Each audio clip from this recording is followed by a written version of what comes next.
Pilkada serentak 2020 digelar pada 9 Desember mendatang. Namun, desakan untuk menunda pilkada mengemuka. Alasannya pandemi belum berakhir dan kasus positif COVID-19 terus meningkat. Data Satgas Penanganan COVID-19, 60 bakal calon kepala daerah terkonfirmasi positif COVID-19. Tak hanya peserta, penyelenggara pemilu juga terpapar COVID-19. Ketua KPU Arief Budiman beserta 2 komisioner KPU dan beberapa komisioner di daerah juga terkonfirmasi positif COVID-19.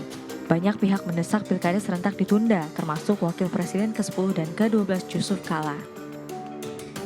Ya, kalau memang sulit dan ternyata memang kelihatannya susah untuk mencegah pengumpulan orang hanya 50 sesuai dengan aturan yang dikeluarkan oleh masing-masing gubernur, maka ya demi manfaat dan kepada masyarakat itu bisa ditunda. Namun desakan untuk menunda pilkada serentak 2020 ditepis oleh pemerintah.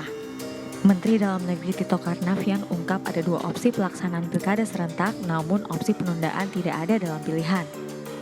Pertama, opsi satunya adalah Perpu yang mengatur keseluruhan mengenai masalah COVID, mulai penanganan, kemudian saya ulangi, pencegahan, penanganan, dan penegakan hukum. Itu yang disampaikan oleh Pak Faisal Basri tadi. Karena belum ada undang-undang spesifik khusus mengenai COVID saat ini. Itu satu. Atau yang kedua, Perpu spesifik hanya masalah protokol COVID untuk pilkada. Pelaksanaan pilkada serentak 2020 kini berada di persimpangan jalan. Pemerintah dan KPU berpendapat penundaan pilkada 2020 akan berdampak kontraproduktif pada pemerintahan daerah.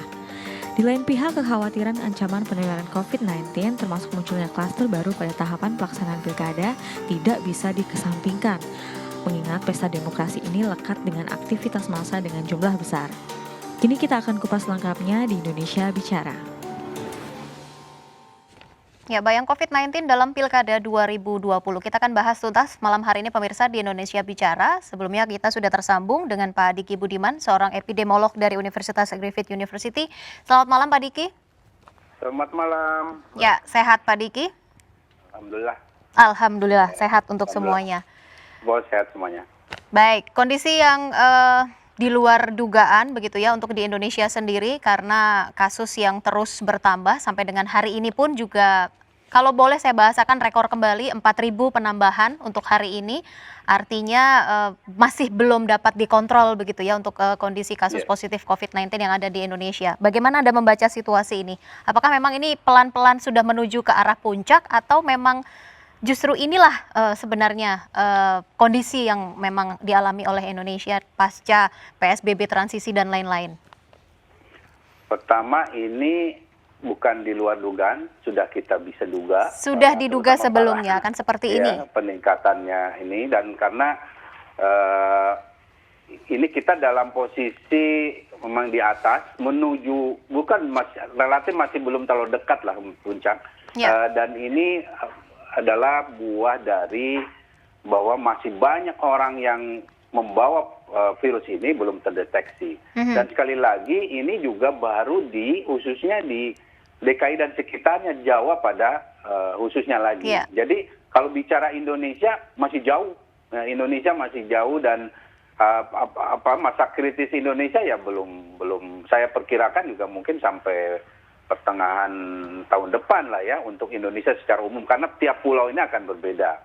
Dan jadi yang lebih saat ini kita menjadi konsentrasi pada saat ini sebagai epicenter utama ya sebetulnya di Jakarta, dan tidak akan lama lagi ini akan bergeser ke Jawa Tengah, Jawa Timur, Jawa Barat yang angka kematiannya juga mengkhawatirkan sebetulnya sampai akhir tahun ini. Nah, artinya dalam kaitan ini secara umum Indonesia dalam situasi yang tidak aman. Melakukan kegiatan-kegiatan itu semua harus dalam kondisi yang menyesuaikan dengan ketidakaman ini. Karena apa? Dari data test positivity rate kita yang selalu di atas 10%, malah sering kali di atas 15-20% ini menunjukkan prevalensi yang tinggi, menunjukkan laju penularan dari COVID-19 ini yang tinggi. Artinya apa yang terjadi ini kelihatan atau tidak virus ini lagi menyebar. Ini yang harus disadari semua pihak. harus disadari semua pihak. Walaupun sebenarnya angka kesembuhan juga cukup tinggi, apakah memang ini juga tidak membuktikan bahwa sebenarnya ada keseriusan dan juga ada kesungguhan COVID-19 ini sebenarnya bisa tertanggulangi begitu di Indonesia?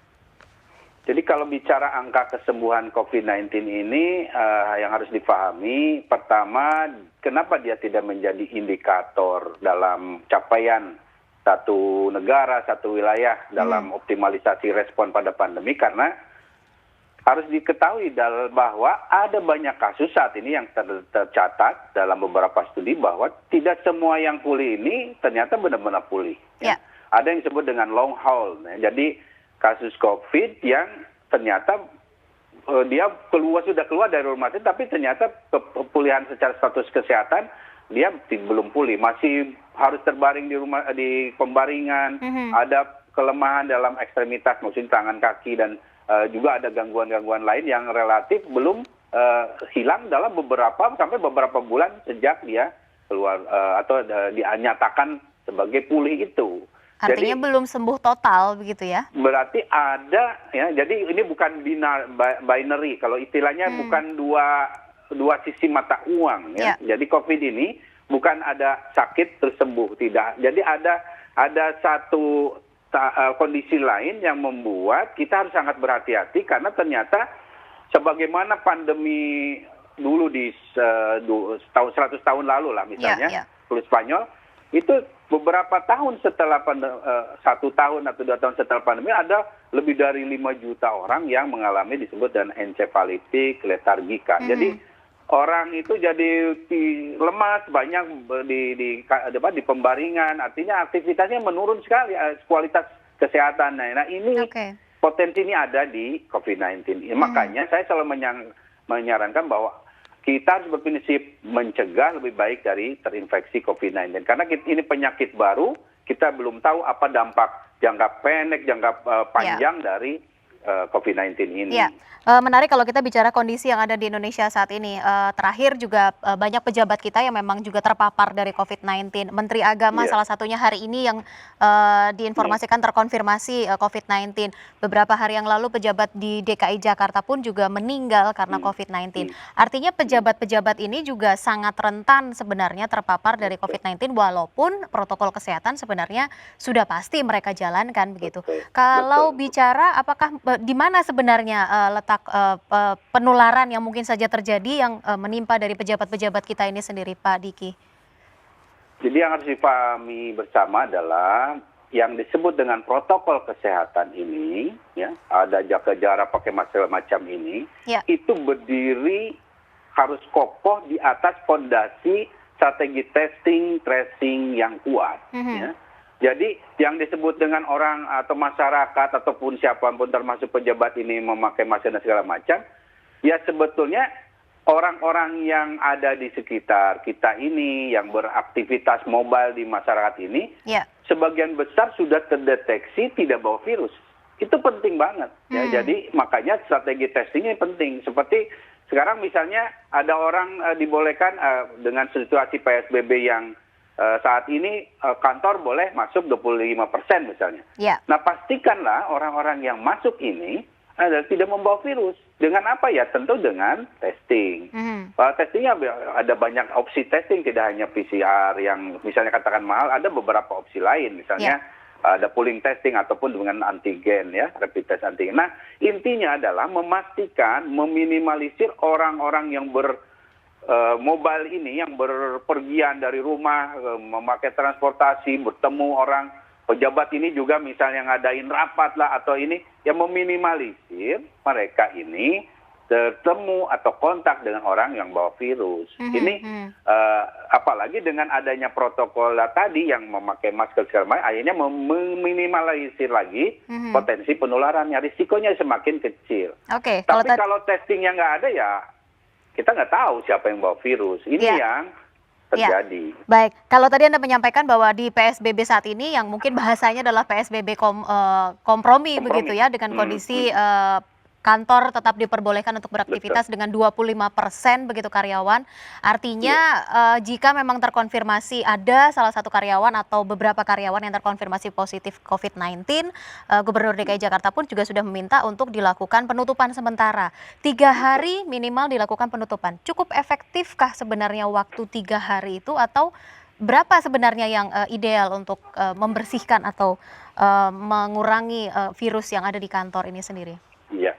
Jadi yang betul itu sebetulnya termasuk di negara-negara maju umumnya 2 minggu ya menutup itu. Kenapa bukan masalah desinfeksinya saja bahwa dibersihkan, sterilisasi lah dalam tanda kutip. Bukan itu saja, tapi juga ada yang sangat penting adalah melakukan kontak tracing. Ya, ketika ada klaster perkantoran, dipastikan bahwa orang-orang pegawai-pegawai yang kontak ini semua dideteksi, semua dilacak, diidentifikasi, kemudian diisolasi, dikarantina, termasuk di sini adalah memastikan nanti karena dua minggu kan masa inkubasi ya, memastikan ketika masuk itu orang-orang yang masuk ini sudah dipastikan memiliki potensi sangat kecil bahwa virus gitu. Jadi bukan hanya membersihkan atau mendesinfeksi ruangannya saja, tapi memastikan dicari tahu nih kemana, siapa, dan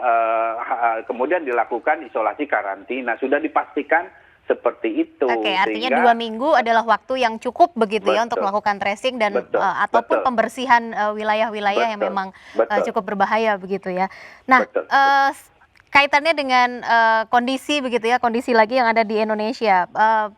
Desember 2020 Pilkada serentak juga akan diselenggarakan. Mungkin Anda juga sudah mendengar begitu ya kaitannya dengan kontroversi apakah ditunda, dibatalkan, kemudian akhirnya pemerintah tetap mau untuk melaksanakan Pilkada serentak ini di tanggal 9 Desember 2020. Artinya ini ada kondisi yang dipaksakan begitu di Indonesia dengan kondisi pandemi seperti ini?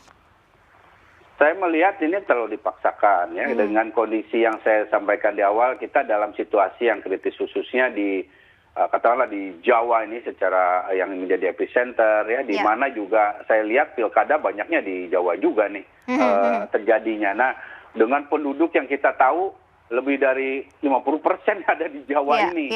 Nah, artinya potensi terjadinya penyebaran COVID-19 ini semakin besar, di mana adanya pergerakan massa yang juga besar. Jadi kan virus ini nggak nyebar sendiri, dia dibawa orang yang akhirnya berinteraksi dengan orang lain. Dan sekali lagi data epidemiologis kita nasional maupun Jawa secara umum tidak menunjang ini, ya, tidak memberikan garansi keamanan ini. Itu fakta yang nggak bisa kita bantah dengan tes positivity rate kita yang tidak ada yang di bawah 10%. Kalau belajar dari negara lain yang berhasil yaitu Sri Lanka dan Korea Selatan yang melakukan pemilu pada masa pandemi, mereka itu kondisinya terkendali, tes positivity rate mereka di bawah 5%. Kemudian juga tidak ada angka kematian, ya. Kemudian juga hampir relatif pada saat itu 0 kasus. Ditambah lagi dengan jaminan fasilitas kesehatan mereka yang juga kalau dibandingkan dengan Indonesia jauh lebih memadai dalam artian komposisi dokter, tempat tidur dan lain sebagainya. Walaupun sebenarnya ada jaminan dari pemerintah bahwa protokol kesehatan tetap harus ditegakkan dalam pelaksanaan pilkada ini sendiri.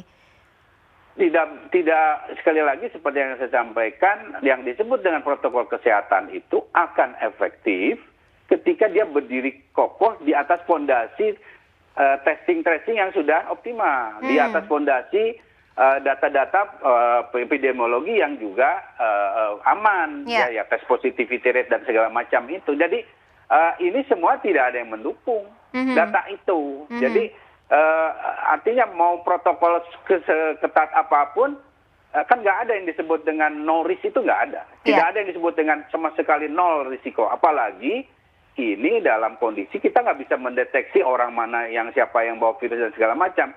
artinya protokol itu juga akan kurang efektif, ya. Oke, Dan baik. itu terbukti kan sekarang. Ya, Pak Diki, apapun itu, tapi pemerintah sudah menyatakan bahwa memang pilkada tetap Betul. akan dilaksanakan begitu ya 9 Desember Ya, ya. 2020. Apa mungkin yang bisa Anda sampaikan kepada bakal calon kepala daerah yang kemarin sudah sempat terkonfirmasi positif COVID-19, tapi ternyata nantinya akan lolos begitu ya? Apa yang harus diantisipasi, kemudian apa yang mungkin bisa dilakukan di Indonesia ini jika memang pilkada ini tetap dilaksanakan di Desember 2020 nanti? Ya, bila memang terpaksa harus seperti itu, tidak mau ya harus ada adaptasi dalam atau penyesuaian dalam mekanisme tahapan-tahapan dari pilkada. Kan kalau kita lihat kemarin aturannya ada, tapi ternyata juga banyak dilanggar ya. Dalam artian banyak orang akhirnya ada semacam penggalangan massa dan segala macam. Ya. Nah ini yang harus diterapkan dengan kan law enforcement ini yang penerapan hukuman, penerapan aturan dan juga dengan sanksi yang ketat ini yang saat ini ya kita lihat belum efektif ya. Ini yang harus diperbaiki. Kemudian tahapan-tahapan yang melibatkan banyak massa atau orang ini yang harus dipangkas, dihilangkan, diganti dengan strategi lain yang sifatnya lebih bersifat virtual misalnya ataupun yang sifatnya terbatas sekali ya, orangnya perwakilan saja misalnya seperti itu. Dan tentu pada akhirnya pada saat pemilihannya itu yang kalau saya sarankan ya door to door saja. Ada orang yang memang ditugasi di beberapa tempat sehingga bisa lebih meminimalisir adanya penggalangan massa atau berkumpulnya massa. Jadi ya tentu ini bisa ada saksi-saksinya tapi datang ke rumah-rumah. Ini selain karena kalau di negara lain bisa aja dan sifat misalnya lewat pos ataupun online. Tapi ini apakah bisa atau tidak itu yang nanti ditentukan di masing-masing wilayah. Baik, kalau bakal calon yang sebelumnya terkonfirmasi positif COVID-19, adakah antisipasi yang mungkin bisa mereka lakukan jika memang nanti terpilih menjadi calon kepala daerah? Nah untuk yang memang positif sekali lagi potensi bahwa ini pulih sempurna ada ya. Tapi potensi bahwa ada juga gangguan tentu tidak bisa dihilangkan. Karena itu fakta ilmiah membuktikan 50% gangguan paru dan juga. Artinya ini perlu disadari oleh KPU-nya ataupun calonnya ini bahwa mereka ini harus sangat benar-benar menjaga kesehatannya. Memastikan bahwa kondisi kesehatan dia ini tidak menjadi, karena begini, ketika dia sudah terinfeksi bukan berarti tidak akan terinfeksi lagi kan setelah beberapa waktu ya. Oke, artinya harus bisa memahami kondisi diri sendiri begitu ya. Betul. Apalagi kan masih Desember nih. Ini masih bisa lebih dari 2 bulan. Nah, artinya segala potensi kemungkinan terburuk bisa terjadi. Ini yang sekali lagi tidak ada pilihan lain selain pengetatan dari aturan, termasuk dicontohkan dan dilakukan oleh para calon ini. Dicontohkan. Baik, Pak Diki Budiman dari epidemiolog dari Griffith University, terima kasih untuk informasi Anda pada malam hari ini. Kita doakan bersama pengetatan untuk protokol kesehatan ini memang benar-benar dijalankan begitu ya di Indonesia supaya memang kalaupun memang pilkada serentak dilaksanakan pun juga bisa berjalan dengan aman dan juga lancar. Pak Diki, terima kasih untuk waktunya. Selamat malam, sehat selalu untuk Anda. Sama-sama, sehat semuanya. Baik pemirsa, kita masih akan lanjutkan kembali perbincangan kaitannya dengan bayangan COVID-19 dalam Pilkada 2020 sesaat lagi di Indonesia Bicara. Tetaplah bersama kami.